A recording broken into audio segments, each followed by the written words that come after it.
తాజాగా ప్రముఖ నటి సమంత చేసిన పనికి నెటిజన్స్ షాక్ అయ్యారు. ఈ న్యూస్ కాస్త సోషల్ మీడియాలో హల్చల్ చేస్తుంది. నాగ చైతన్యని తన మొదటి సినిమా నుండి ప్రేమించి 2017లో పెళ్లి చేసుకుంది శామ్. హఠాత్తుగా 2021లో విడిపోయి తమ అభిమానుల్ని నిరాశపరిచారు. ఎంతో చలాకీగా ఉండే సమంత విడాకుల తర్వాత పూర్తిగా డిప్రెషన్ లోకి వెళ్లి మయోసైటిస్ అనే ఒక అరుదైన వ్యాధిని ఎదుర్కోవాల్సి వచ్చింది.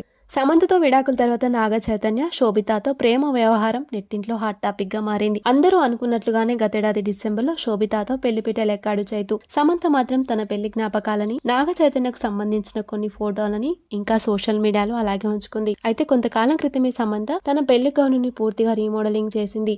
వైట్ కలర్ లో ఉన్న తన పెళ్లి గౌనుని పూర్తిగా బ్లాక్ కలర్ గా మార్చేసింది.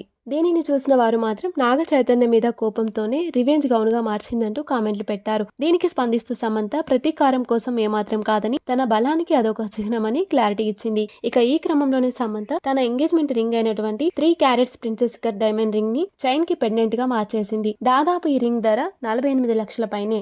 అంతేకాదు ఆ పెండెంట్ ని ఎక్కడికెళ్లినా కూడా నిత్యం ధరిస్తూ ఫోటోలకు పోజ్ ఇస్తుంది సమంత. ఇక ఇది చూసిన వారు మాత్రం నాగ చైతన్యని సమంత మర్చిపోలేకే అతని జ్ఞాపకాలని రీమోడలింగ్ చేసి తన వద్దే ఉంచుకుంటుందంటూ ఇక ఈ న్యూస్ కి నాగ చైతన్య ఎలా రియాక్ట్ అవుతాడంటూ తమ అభిప్రాయం వ్యక్తం చేస్తున్నారు.